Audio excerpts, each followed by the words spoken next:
Look, that really sucked. I mean, no one wants to watch their team on Monday night come in there after winning 4-5 and for the last 2 weeks feeling on top of the world and then watch your team just get punished. But that's what the Bengals did. Obviously, it stinks a lot. I will still lean on the fact that, okay, they're 4-4, not where we want to be, not where they should be, given the schedule that they played. But there's still a lot of season left. But tonight was just about as miserable as it could have gotten. And this is like the worst I've probably felt as a fan since 2019, I would say. Or 2020 when Joe Burrow tore his ACL. That was probably the lowest moment besides this in the last, year and a half of football. Yeah, I mean, it was a rough one. So why don't we just dive into our breakdown of the Bengals versus Browns?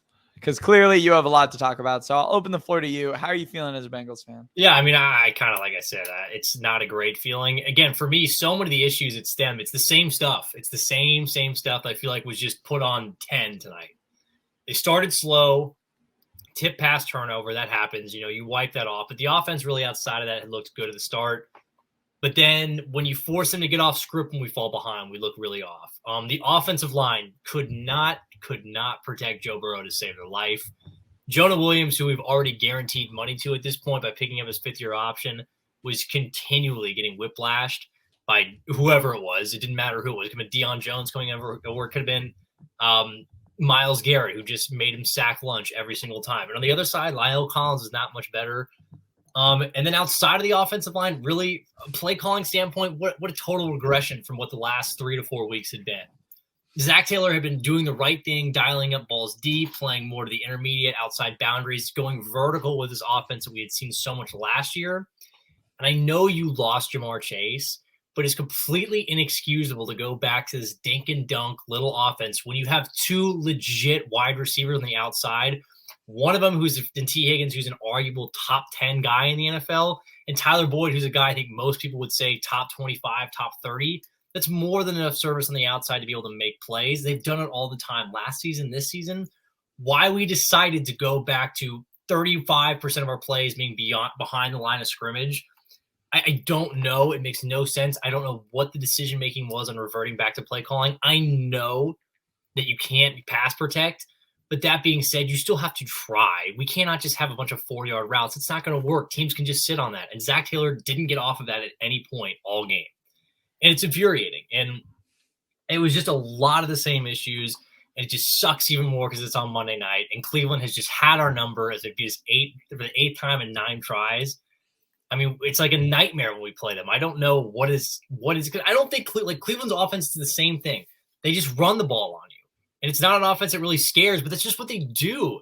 And it just broke us in the end because we had too many injuries on the defensive side. That caught up to us too, which sucks. But it was just an overall, just fitting it's Halloween, just a nightmare kind of night. It just could not have gotten any worse. Yeah, I think this was worst case scenario for a Bengals fan. Unless they got shut out, that could have been worse. Or like Joe. Yeah, I think those are the Burrow got hurt, then you have your issue. That would have been worst case. I mean, this is what I was saying last week. I was like, don't overreact to the big win against the Falcons. That's one thing I've learned about this season is unless if you're the Philadelphia Eagles, the Kansas City Chiefs, or the Buffalo Bills, there's like no takeaways from any game. It just feels like every week, just you can get beaten by a team you shouldn't beat. You can get crushed by a team you probably shouldn't. This season just feels like you can't take any takeaways from one game. And I think it boils down to, I think Burrow is at an elite level right now, but this game, he was fine. Right now, Josh Allen and Patrick Mahomes, and I would argue Jalen Hurts are just above everyone else right now. I would say, I think the three of those are like obviously your MVP candidates right now. Again, yeah. From Burrow's standpoint, I don't have any problem with how he played. The interception was a tip ball. It's just Myles Garrett making a good play on it. What are you going to do? It's a right read on the RPO. He had nowhere to go on the running back side, and trying to throw it out really quick was the right move. It just got tipped. Otherwise, what are you expecting him to do when he has no time to throw the football? And in games past, I can understand him, holding onto the ball, trying to make too much happen. He takes those sacks. I didn't watch any tonight that I was like, that was on Joe. I think almost every single one, I was like, Jonah Williams got whipped. Lyle Collins got absolutely brutalized. There was not much that anyone did to give Joe much time to operate. And it was really like first read. If it's not there, I have to go to a check down because you don't have the time. Yeah, Jonah Williams just got absolutely God. crushed all game. He has given up 8 sacks so far this season. He's guaranteed money next year too because we already picked up that player, that 5th-year rookie option. That looks terrible right now. He looks so bad. The offensive line, I guess that's another thing. People, I'm sorry to interrupt, but like, yeah, go for Mike it. Pollock, I think at this point needs to go. I mean, he's the offensive line coach of the Bengals. I know guys like him because he has like, oh, we want glass eaters up front. I'm sorry, Frank. None of your guys are glass eaters. They all get mowed over at some point or another. And that's what happened again tonight. I mean, if we invested over $100 million into this offensive line, this shouldn't be happening this often. These are talented guys along the offensive line. These are not some sort of, the Akeem Adenijis last year where you give a break to.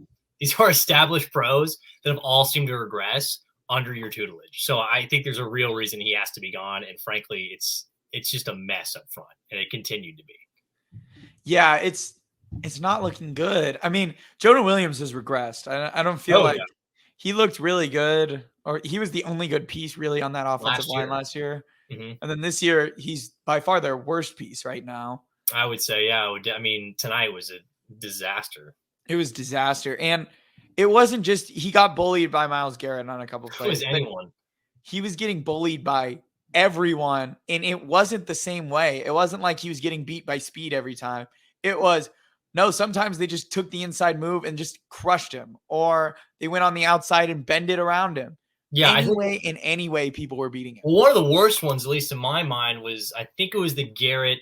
I don't know if it was a strip sack. It might have been a one where they had like a 3rd and 3. Oh, you're talking about the spin? Yeah, the spin. I'm like, why you don't have out? You have a chip. You have the outside cover. You can't get beat on a spin move in the inside. That can't happen there. That's your only spot where you're left vulnerable. He took such a big step out, and he left such a massive hole. I know, and I'm like, look, they put Samaje Perine out there, our best blocking back, to chip if he does go out there. You can't let that happen. I mean, it was just like every time it felt like the Bengals might have had like a chance in the first half to gain momentum, the Browns would just like peel off a sack. And I was like, great. What are you supposed to do? The other thing, Joe Mixon is such a bad blocker. No, oh my God. The strip sack, that was on him. That was like, he's so bad. He's a terrible blocker. And this is like, if he was still a first-year guy, I'd be like, okay, he can grow into it. No, Joe Mixon's a terrible blocker at this point in his career. And he gets paid a lot of money. That's the other thing. Like, he's a running back on a $12 million exactly. contract. He's a running back who I think he's a very good back. I mean, until this year, he's played really poorly. But when they bring him off the field off 3rd down every single time because they know he can't pick up the blitz. And there's a real argument in my mind to be like, okay, I know you paid Mixon this much money, but the reality of the situation is I think Samaje Perine runs the ball better and he blocks better. He's probably not as flashy, but he does everything more efficiently. Yeah, I mean, I think they need to go more at least to split carries. I think the one thing the Bengals are really lacking out of the backfield is Perine's fine, but they really need like a pass catching back who can make more yak. They have him, they just don't use him. They have Chris Evans. Yeah, I guess that's true. I just feel like whenever I watch their offense, they dink and dunk it so much. And I'm like, well, none of these guys are really gonna. Well, Mixon should be. Mixon's a guy who in years past has made plays. Like, Mixon's a good receiving back. He's just not making anyone miss this year. They're all just like, okay, first guy who gets them, that's it. I mean, they should use Chris Evans more. If you saw like one of the longer plays we hit, Chris Evans beats a corner. He can make plays in the passing game. They just don't use him. No. Well, let's talk about the offense without Jamar Chase. Do you think the loss of Jamar Chase is a bigger deal? Like, what do you think about all these people that are like, oh, it just exposed Burrow as a Chase merchant? What is your response to that? I think it's a silly claim. I mean, again, if you watch the game tonight, I don't think play calling wise, it went back to the team that we saw the first 3 weeks, which was not like there was no route combinations where they really attempted to stretch the field that often. It was very short, intermediate passing game. Make no mistake about it. Losing Jamar Chase is a massive loss. I don't care what offense he would be in, hardly. He is one of the best wide receivers in the league. He's a top 5 guy. He's Joe Burrow's favorite target. He's not there. That certainly hurts. I think it hurt the game plan tonight. However, again, as I said earlier, you have T. Higgins, you have Tyler Boyd. I think the concern for the Bengals wide receiving core is that they don't have a good 4th option. And that's showing right now depth-wise. Like, Mike Thomas being your number 4 doesn't really work. He's not a particularly good wide receiver. Trenton Irwin, Not really loving that. Trent Taylor, I don't love that either. So I guess Hurst becomes your number 3 guy, but he's a tight end. I mean, he's nice, but he's not someone who's going to win a ton of matchups. And he's really only a guy that's supposed to be there for 7 to 10 yard routes, and he's playing hurt. So I think more of my concern is that, again, Chase is really, really good, and clearly there's a connection with them. But the Bengals still have too many weapons for this offense to, for some reason, feel like it minimizes when he's gone. Yeah, no, I totally agree.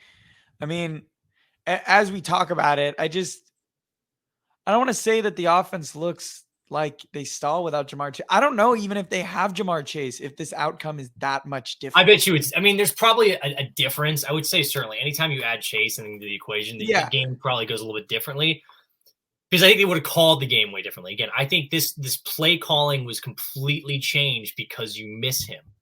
Like, I mean, I don't know why. To me, it looked so black and white from like weeks 3 on to where we were tonight. It felt like weeks 1 and 2. It was like there just wasn't anything. There's no rhythm. Just no rhythm. Which I don't get. I'm just like, and I don't think like tonight was not on Burrow. I don't know what, like for T. Higgins, for example, I saw way too many slants with T. Higgins. I saw way too many. He's a 6'4" athletic freak. Get him on vertical, get him on shoulder routes. Why are we running so many slants and curls? He's so much more than that. Yeah, my thing is, I think it's the same thing that the Chargers run into the issue of Mike Williams, where they try to like act like he's a yak receiver for some reason. And they're like, oh, he's big bodied. So like he'll drag people across the field. And it's like, no, don't do that. Like, that's not how you should be using these receivers. Like I think T. Higgins is better than Mike Williams. Again, I've said this over and over again, but again, they're the same kind of receiver. You should not be trying to like, let's get them in yak situations to see if they can pick up yard. No, that's not what you should be doing. Yeah, I'm fine with the Higgins like slant route if you have, off coverage and you just want a couple yards. But again, it felt like every time they used him was a slant, a hook. I'm like, okay, he can beat corners with his feet, send him over the middle. He can run a post. You can send him on a fly back shoulder. He has that chemistry with Joe. The question isn't about that there. I mean, I'm like, why so many short dink and dunk? He's better than that. He's more than that. Well, my thing was also Cleveland was down corners too. I mean, the Bengals went down corners, but Cleveland was down corners too, and they didn't test him at all until it was garbage time and pretty much over. Yeah, until Joe decided, well, I'm just going to throw this one up to one-on-one. And of course, oh, look, your basketball size wide receiver made a play. Who would have thought? Yeah, I was just like, what are we doing here? What is the play? What are we thinking? No, and it made no sense. It was, again, I like Joe certainly. Could he have played better? Yeah, sure. He looked pretty just like, all right. Like, I think he had like 100 quarterback rating. Whatever, that is what it is. He didn't blow me away. He just played a meh game. 2 touchdowns, 1 pick. It was just like there was nothing there. It just seemed like everything was out of whack. It felt like it felt like the first 2 games. Well, let's talk about one more storyline because you reminded me of we criticized Brandon Staley for keeping in Justin Herbert in a blowout. What was your opinion of Zach Taylor? That was so stupid. Look, okay. I honestly, what they should have done, at least in my mind, I get like the game was not achievable at any point in the fourth quarter. The game was not achievable. They should have scored the touchdown. You have a good feeling for the offense, maybe of some semblance of like, hey, we can still score points. Take them off the field. Let Brandon Allen and whatever finish out the game. If Joe Burrow would have been hurt on that sack play, which he got hit by 2 guys, by the way, on a screen pass. They couldn't even chip enough on a screen pass. And if he would have gotten hurt in that game, I would have asked for Zach Taylor to immediately be fired. There would not even been a question. That would have been the worst decision ever. There was no reason he should have been in that game. T. Higgins shouldn't have been in that game. Tyler Boyd shouldn't have been in that game. You saw how many players go out of that game, and you decided to trot your starters back out where there was 6 minutes when the game was already a 3-score game at that point. No reason that should have happened. That was stupid. That was asking for something dumb to happen again. On a night that early had been a nightmare, and something stupid like that could happen again. I'm Joe. Nice to meet you, brother. I love watching you grow up. He's pulling down his pants. Put up your pants, my man. Touchdown! Is this the tackle? Fernando Tatis Jr., a grand slam!